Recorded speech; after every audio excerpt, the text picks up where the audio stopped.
Here, on one hand, we have painkillers, headache medication, whatever you call it, Xannies. On the other side, you have the other addiction that we all know about. Let me tell you about the story of how I got addicted to both of these and why I used them at the same time. Let's jump right in. So, starting off, I'm addicted, I guess, very addicted. I guess I was very indulged in the situation for quite a bit. On one hand, I've been addicted to porn for like 13 years, max, if I can remember correctly, 13 to 15 years. I was exposed to it in my before I was even a teenager. I think I was exposed to it first time in 2005. By that time, I should have been 5 years old. I don't know, it's really a really young age for that to have happened, but that's when it all started. That was the inception of it all. And obviously, as the years progressed, it got worse. I haven't indulged in like weird categories and things that are like out of pocket, but I definitely have a little list coming up of weird fetishes, or how we differentiate the differences between normal fetishes, porn-induced fetishes, and just out-of-pocket fetishes. So really, that's all it is.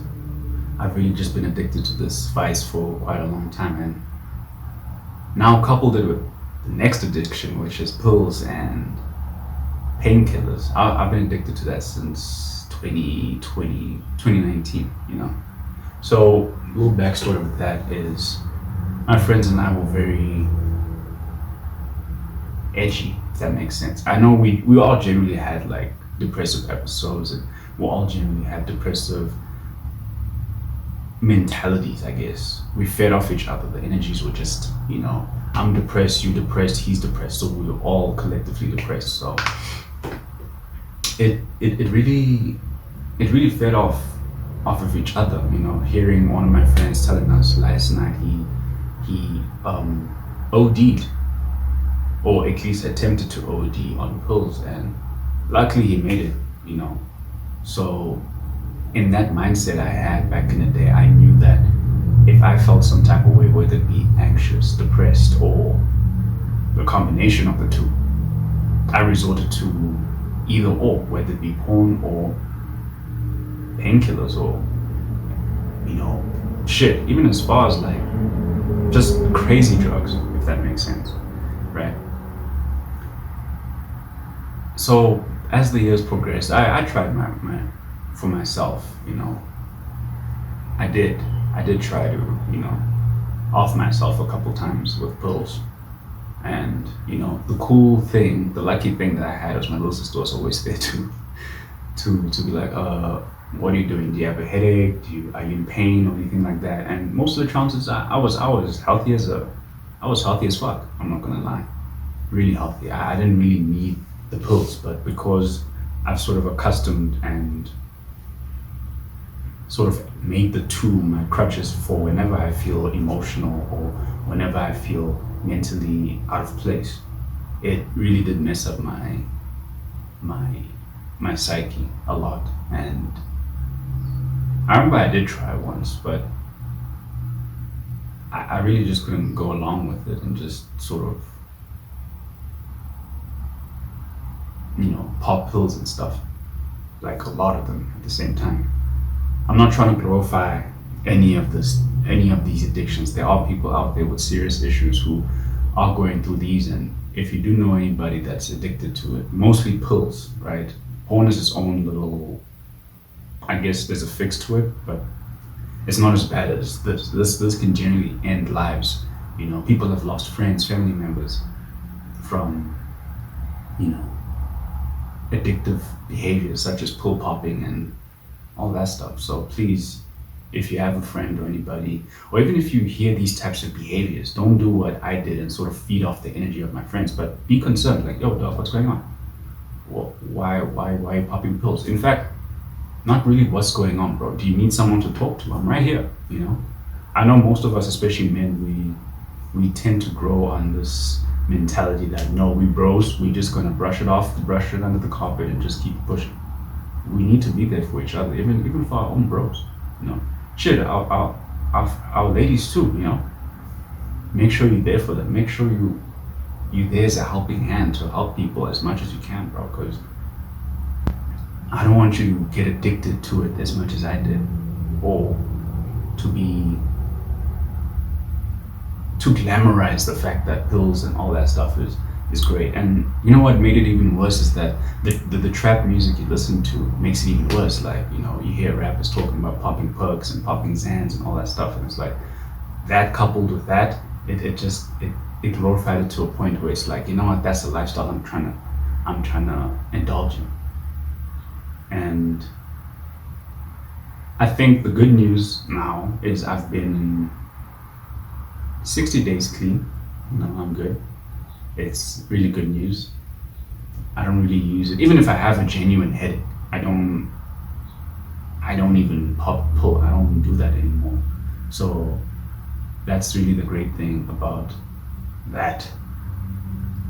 I don't really use pills as a crutch anymore. As porn is still a problem, but I think porn collectively, I think I'm also a few days clean. Obviously, I had to restart for various reasons, so I am also clean with that. So I don't really have the urges to relapse, especially when it comes to like medications and painkillers. It's a serious issue, and people out there are actually getting offed by medication. And please be there for your people. You know, as much as my little sister was there for me. You know, even though she never really did anything, she was just like, yo, she just played like the conscience on my shoulder, you know, like, do you really have a headache? Are you really about that? Do you really need to take those pills? And eventually it just sort of withered away. It just passed, and I didn't need them anymore. And here I am today, 60 days clean, and I've had days where I'm like, dog, I'm sick and tired right now. So I'm very grateful for that. Just as a quick little recap, why I was addicted to both of them, I did tell you that, like, with painkillers and medication, it was obviously like a crutch that was sort of made by my friends. And I'm not blaming my friends for anything. They're all alive, we're all alive. We all have different vices now. But I'm just saying that back in the day, we weren't really open with each other to communicate our certain problems. You know, I'll make a separate video on mental health if you guys are down for that. You know, I might not be able to give the best advice, but I might be able to at least give you a light bulb moment, you know, or at least some sort of inspiration to actually go seek help. So in that moment back in 2015, 2016, I was grade 12 or 17 years old at the time. We all glorified it. We all were like, no, this is the crutch, this is the way out. And yes, maybe we might have been a bit too, what's the word, dramatic. And I know that's like a bad word to use because this is a genuinely sensitive topic, but it is genuinely a sensitive topic. But the fact that we took that for granted and used that as an out wasn't great. It wasn't. I genuinely will say I'm not proud of myself for indulging in that for so many years, you know. And I guess also seeing my parents also pop pills as much as possible because, you know, they also had an addiction at some point. So seeing them and my friends at the same time, it was just like you know, this is my environment, so I'm gonna adapt to that, you know. Not saying it was my choice, but it's just one of the things that when I see them stressed, they do this. And obviously a learning brain at the time was like, oh, okay, if you are stressed, then you do this. But then again, you have my other addiction, which was, you know, the porn addiction. And it just really wasn't a good out for me. It really wasn't a good out. So having those intertwined was just like a bad recipe. Even in my moments of nutting and masturbating, it just made it feel bad. I didn't really enjoy myself that much. Or basically my little mans was like, you know, loving shit. So the combination of the two really wasn't just it wasn't a good recipe. It was just really a recipe for disaster at that point. So it was really, I've been planning on making a video like this for quite a bit, and here it is. It's very personal. Obviously, I will touch on these subjects in more detail if I didn't do that, because most of the stuff is, pretty embarrassing. But I made a challenge to at least try to get as vulnerable as I possibly can to you guys, or me looking back to me. So that's really what it is. More videos coming soon.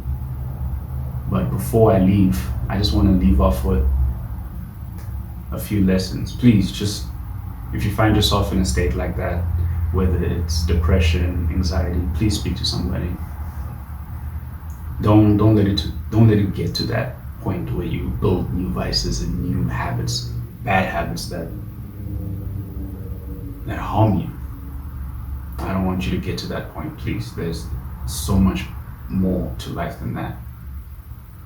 And trust me, there's always help out there. And if you feel like you can't speak to your closest circle, whether that be your friends or your family, your immediate family, speak to your favorite content creators. You can even speak to me. If you feel like you're feeling down and in the dumps, I will leave my Instagram down below. I will leave my email down below. Please do contact me, and I'll try my best to at least give you some help, just to avoid you going into that state. So